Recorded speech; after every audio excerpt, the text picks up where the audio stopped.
Okay. All right, well, let's sync up first. I'll count in and clap on 3. 3, 2, 1. God, that hurt my hands.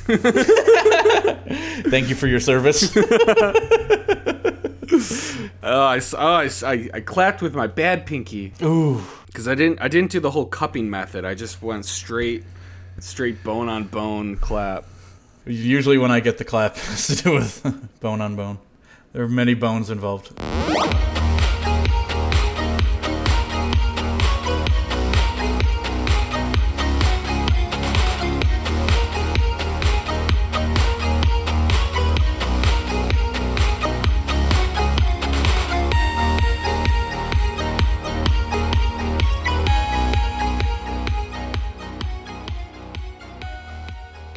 Hello and welcome to episode 38 of the Tempcast. I am your host, the Alan John. And with me today is my good friend, Steven. Hey everybody, how you doing? And also with me, well actually, I tricked you guys.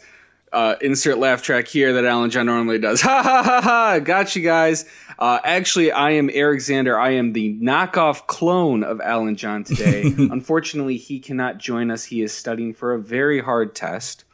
And he told Steven and myself to sort of just try to do this without him. So in wanting to be a clone of my good friend, the Alan John, I am copying what has happening in China, allegedly.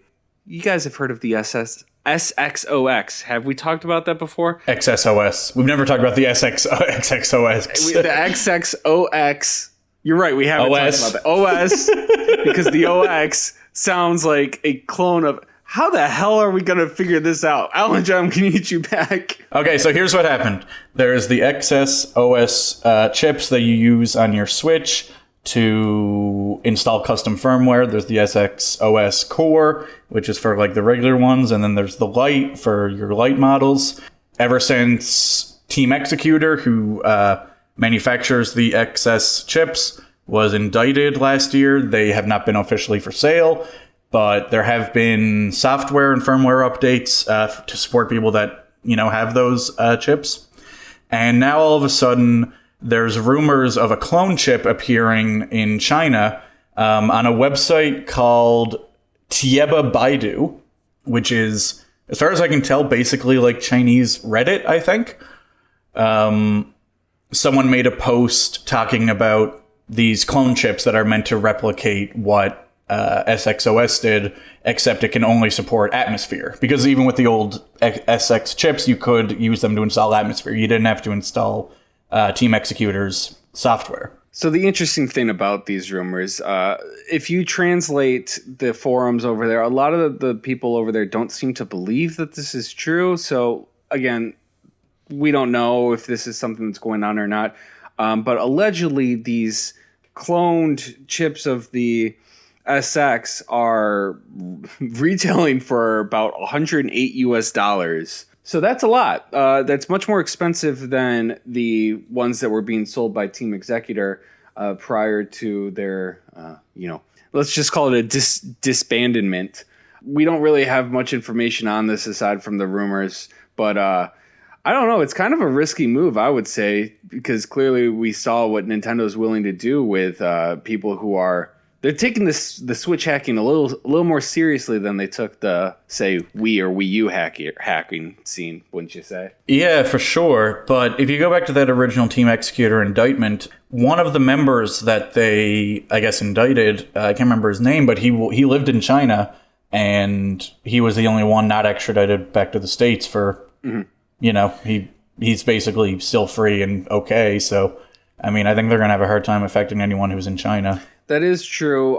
That's why we always get a lot of Chinese knockoffs of, sort of sketchy things. So it's not as risky being from China, but I can definitely see, assuming that this is real, that the 108 price tag is sort of like their incentive to actually sell these things, high risk, high I don't know how high the risk is. Higher risk for sure for a high reward being $108. Because how much were they originally? I mean, I actually don't remember. I know that Weemy Switch mentioned in the thread that it was about $60. Somebody else mentioned that it was like $45. So I don't know because I never bought one. Yeah, me neither. But let's say in the $40 to $60 range. $40 to $60 range. So this is $108, assuming that that's correct. Remind me, is there a way to just sort of hack your Switch that doesn't require one of these chips? Yep, you can. Well, the RCM loader things that we talked about last week that were banned now, you can use one of them, or you can use a paperclip.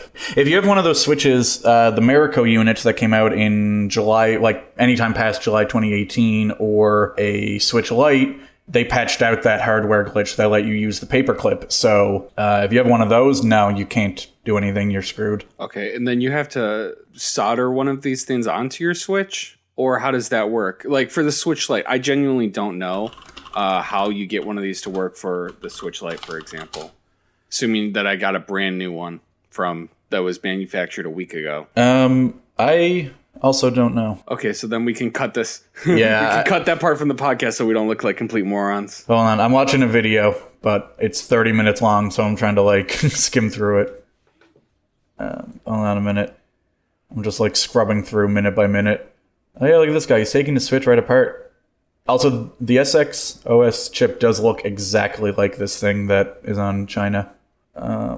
Yeah, you have to solder it. All right, so now where do we stop? Where do we start? Damn it! I don't know. You asked me if you have to solder it. Yeah. Oh yeah, Eric. Who the doesn't know that you have to solder a T? Are you a moron? I'm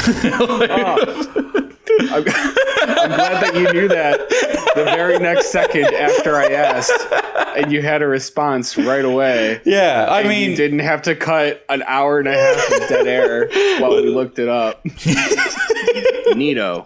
So those pirates of you who, well, not necessarily pirates, those who want to play their homebrew games can go and buy this stuff from China, possibly, or just get an older Switch and get a paperclip, possibly, or buy your games like adults, possibly. I'm looking at the Chinese website that these are allegedly sold through, and I don't even know how to navigate it. There's no search bar. Do they not? Are search bars illegal in China?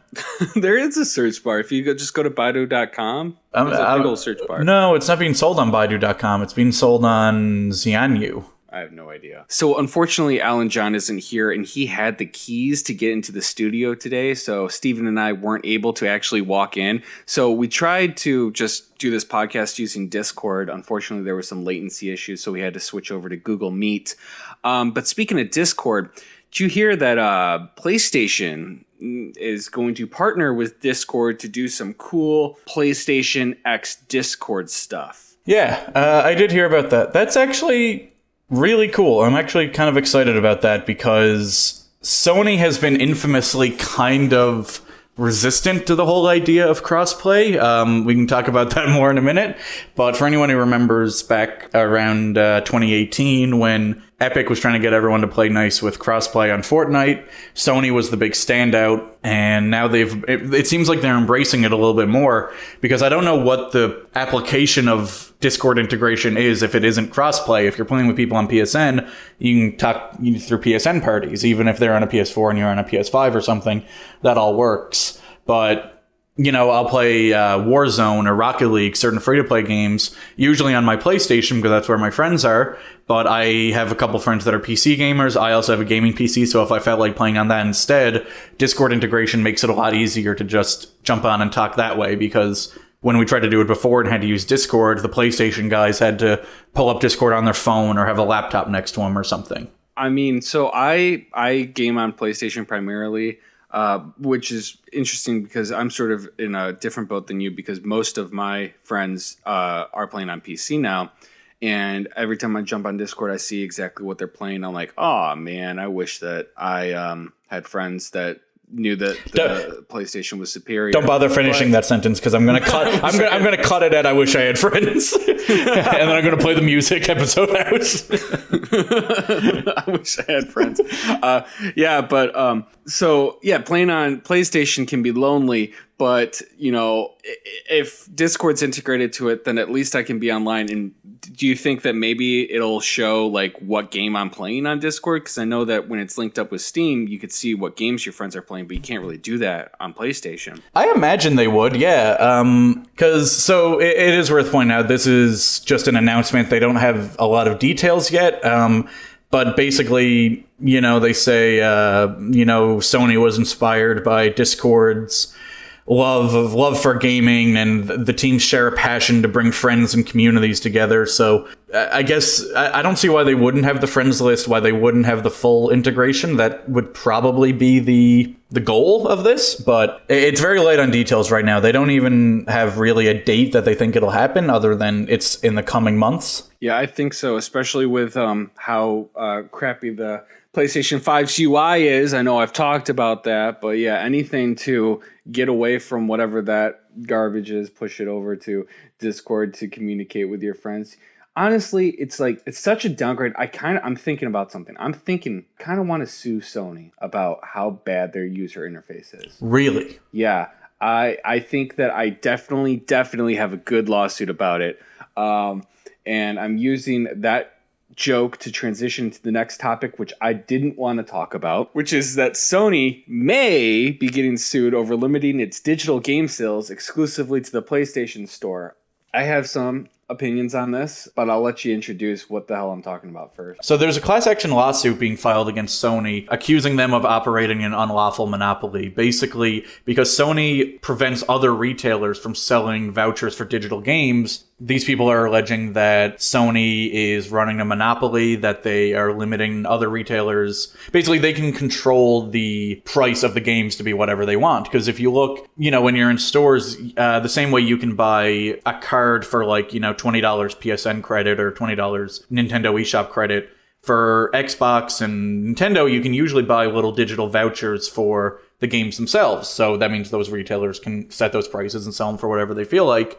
Sony doesn't allow anyone to do that, which means they're in 100% control of the prices. And allegedly that might constitute a monopoly according to this lawsuit. That's what the lawsuit's alleging. My opinion is that, no, I don't think it is a monopoly in this case. I see what they're trying to get at, where yes, theoretically, you can only buy digital PlayStation games on the PlayStation Store, despite the fact that you can buy the funds to do it through other retailers. Sort of like, as a tangent, you can buy PlayStation Plus on some websites for like $30 as opposed to the 60 or whatever Sony's selling it for. So, but yeah, you can't buy digital copies of PlayStation games using vouchers at stores. You can just buy the funds.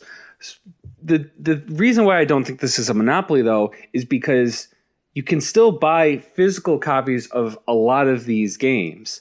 I don't know how many digital exclusive games on Nintendo, for example. A Nintendo game that you can only buy digitally, so there's no physical copies of it. Are you still able to buy a voucher for that game at a store? I don't know. You can a lot of the time, yeah. So I shouldn't say a lot of the time, but the big titles will get those vouchers, yeah. But one of the things that the suit is alleging is that there are instances where consumers have had to pay 125% more for a digital copy than a physical one. Okay, here's why that seems counterintuitive to me. Because you can just buy the physical one in a lot of cases. I get that there is a digital-only PS5.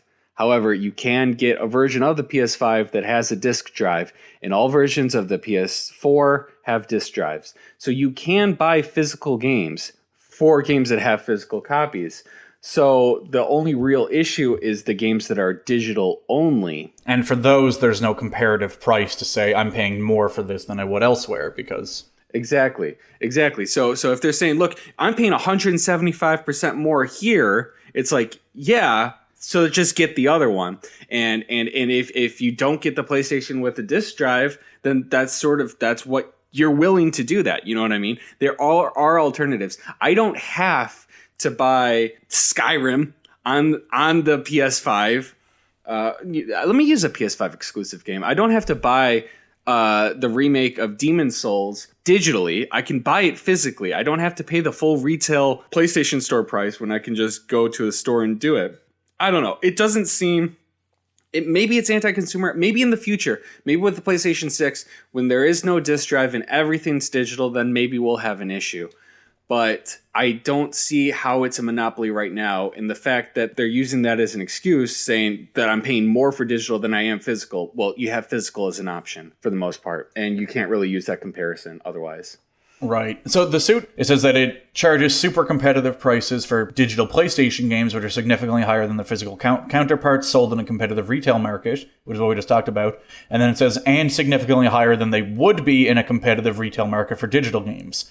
So it is also presenting the hypothetical of if there was a competitive market for digital games, Sony would have to lower its price, which, I mean, I guess that's true, but does that factor into the lawsuit? Like, bringing in hypotheticals is an odd... It does. It's something to consider, but again, it's not very strong and compelling to me because I don't think that it reaches the level of a monopoly. Is it a partial monopoly? Like, it's got to be all or nothing. Like, I guess... the thing that Sony would have a monopoly on would be digital-only games that are exclusive to the PlayStation, that there are no physical copies for, and that it's unavailable on any other platform. What are those games? What games are just for PlayStation, just digital? I would need time to think about it, but I'm sure there are some. I'm sure there are some, but I think for the most part... the digital-only games are at least multi-plat, or there are physical copies of them. Right. So I don't think this class action lawsuit is going to go anywhere because people aren't being forced to buy this stuff. And I know that's probably an unpopular opinion.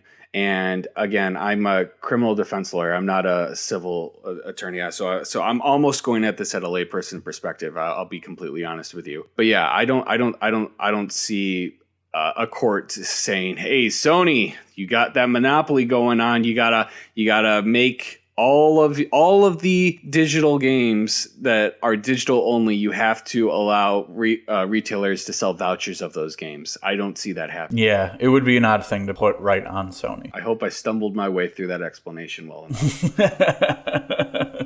But hey, that's just my opinion, and you can't get mad about an opinion. Well, while we're talking about lawsuits, and while you're giving your opinion that people are going to be mad about, I don't even know your opinion on this next topic, but I'll assume people will be mad. The Epic versus Apple trial has finally started. Woo! There's been a lot of interesting bits of news coming out of that trial. So we actually talked about this in our first episode, which was like late August, I think. So it's been a while for this to actually get going. But for anyone who doesn't remember, the basic gist of it is that Fortnite was on the iOS App Store and the Google Play Store.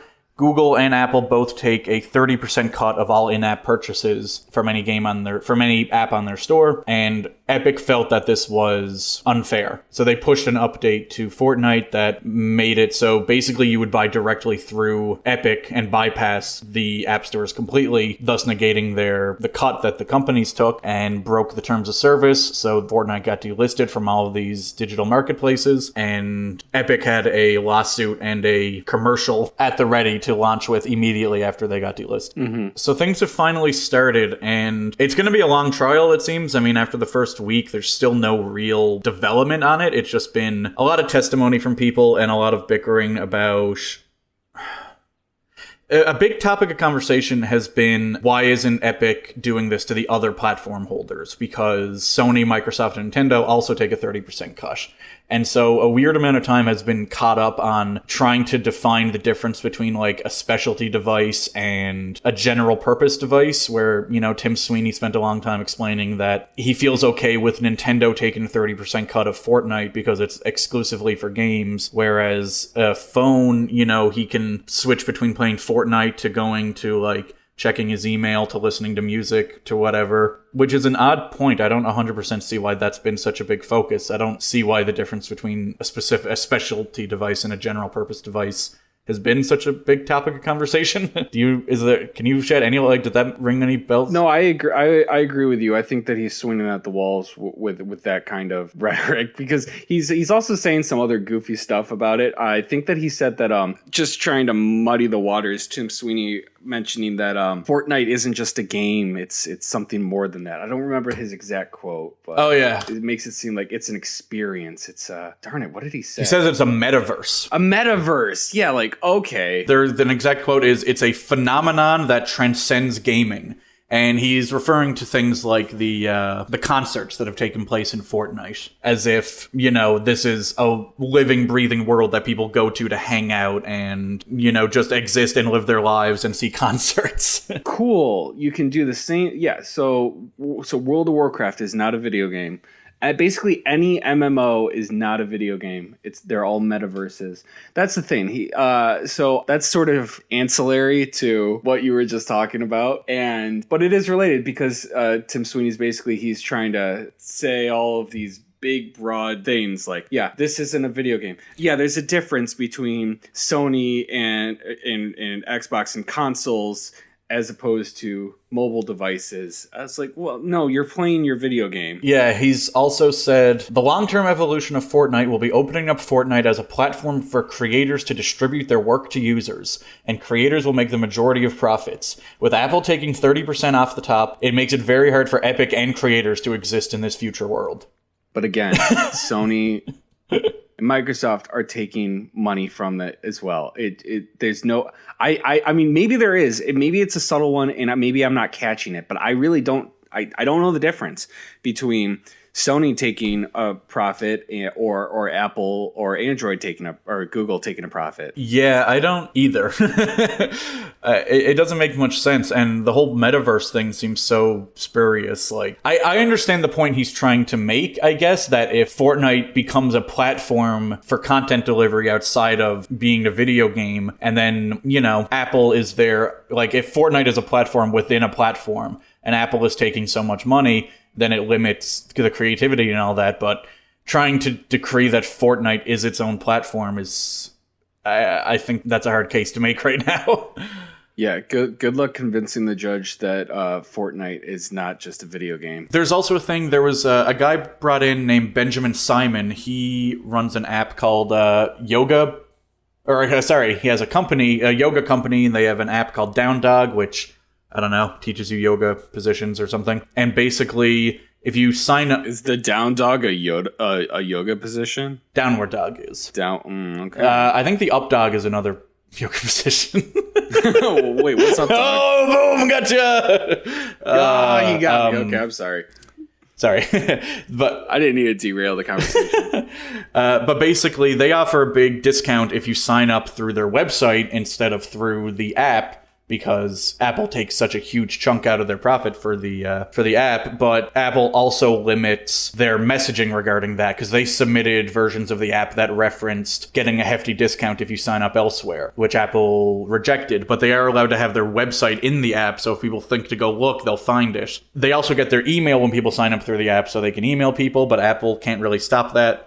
On the Google Play Store, they, I believe, are allowed to mention the discount, because Google didn't reject that, so you end up in this weird case where Google users are paying... Okay, so it says here that... Yeah, so the Google version of the app doesn't have that restriction, so they can mention in the app, hey, you'll get a discount if you sign up through our website, whereas Apple doesn't allow that. So about half of the iOS user base pays a premium to sign up through the App Store, whereas about 10% of Android users pay a premium to sign up through the Play Store, because Google allows him to notify people about that.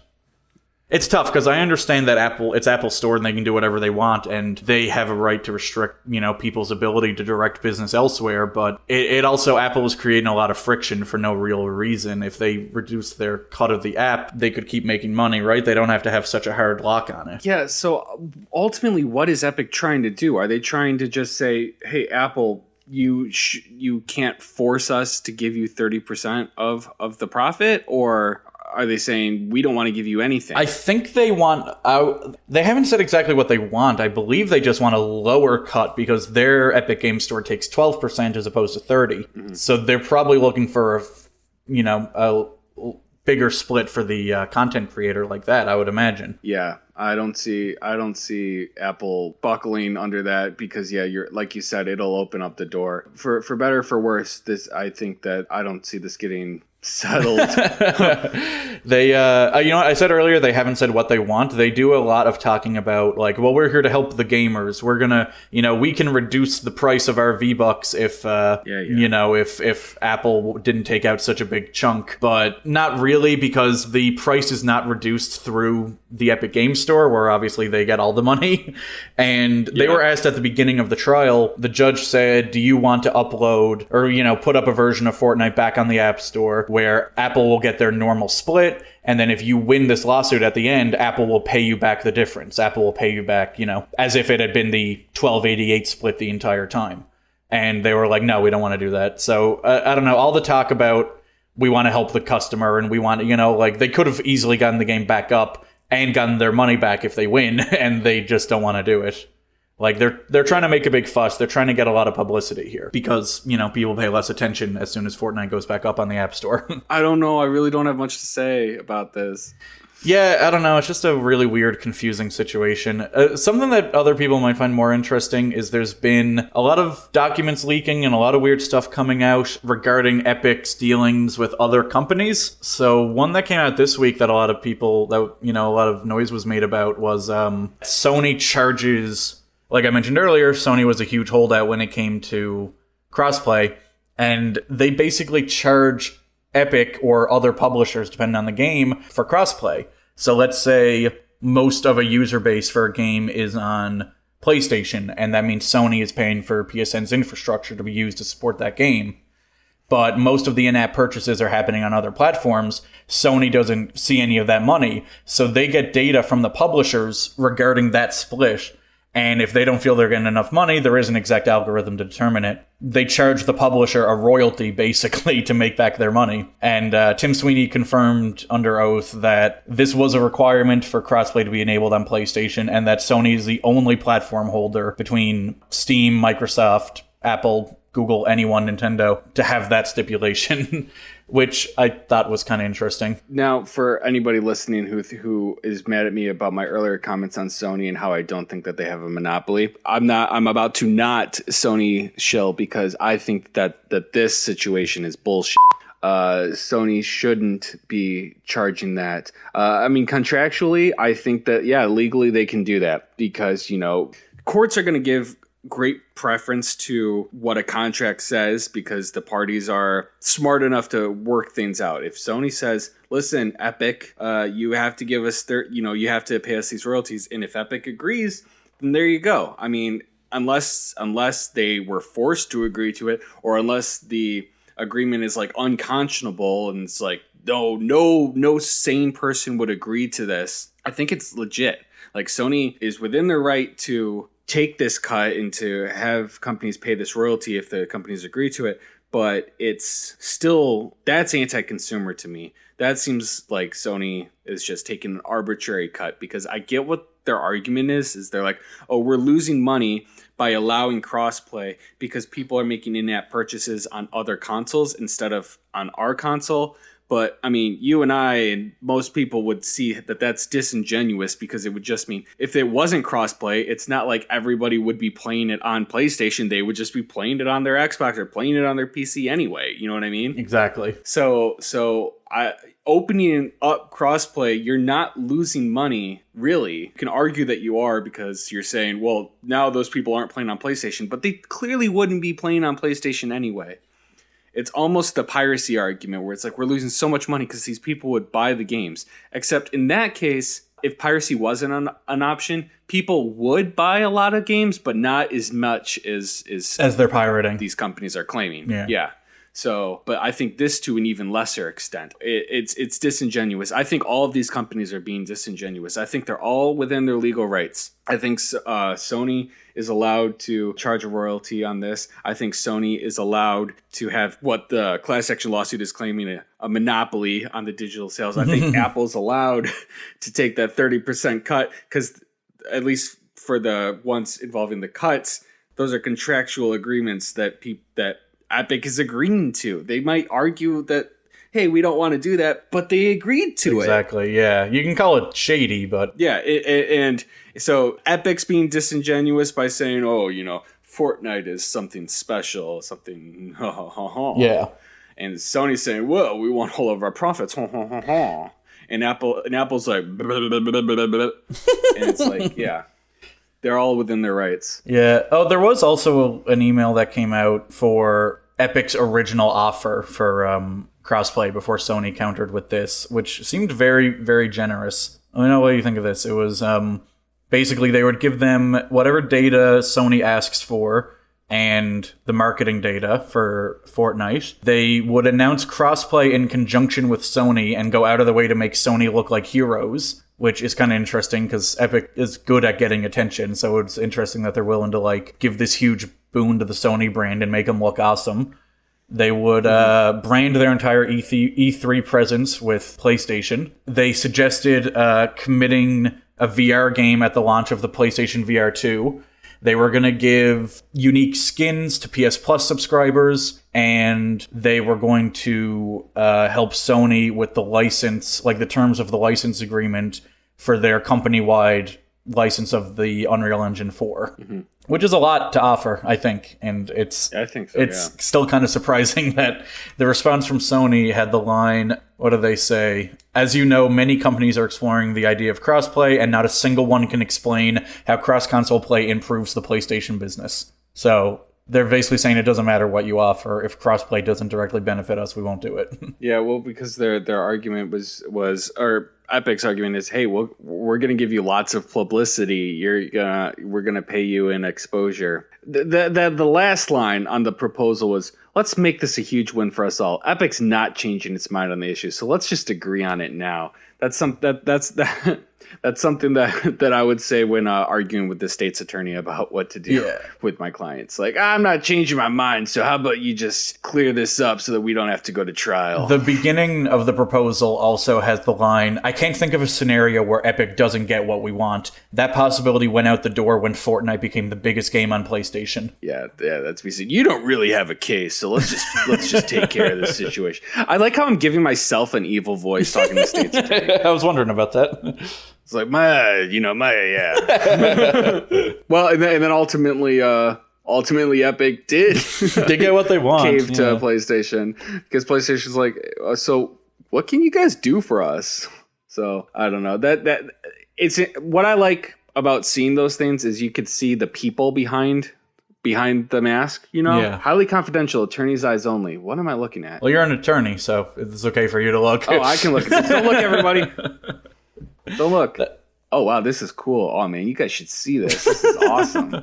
Oh, well. There's also been a lot of other stuff that came out regarding Epic's financials for the Epic Games Store. They've spent roughly $1 billion on exclusives so far, and they're not projecting profit from the Epic Games Store until 2023.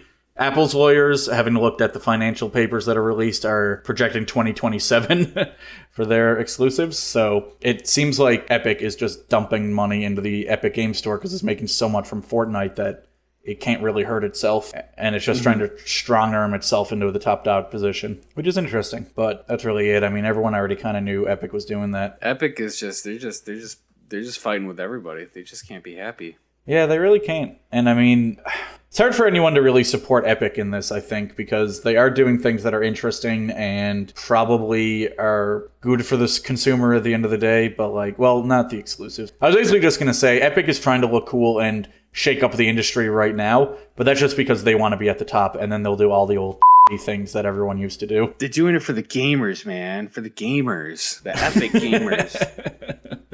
They just want to be the ones doing things instead of Apple and Google. True.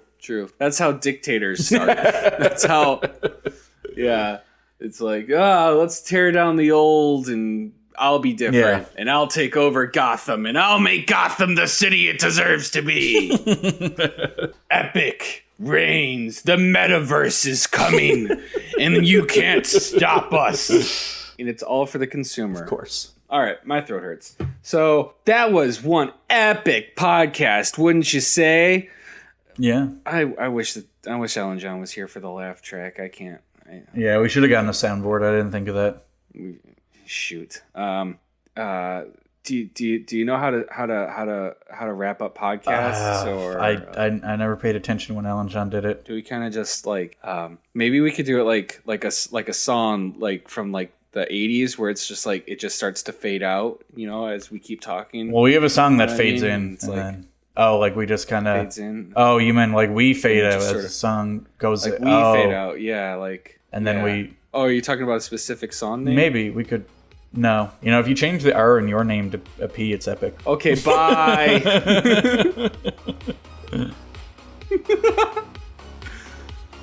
You can make something out of that. Probably not. Who cares?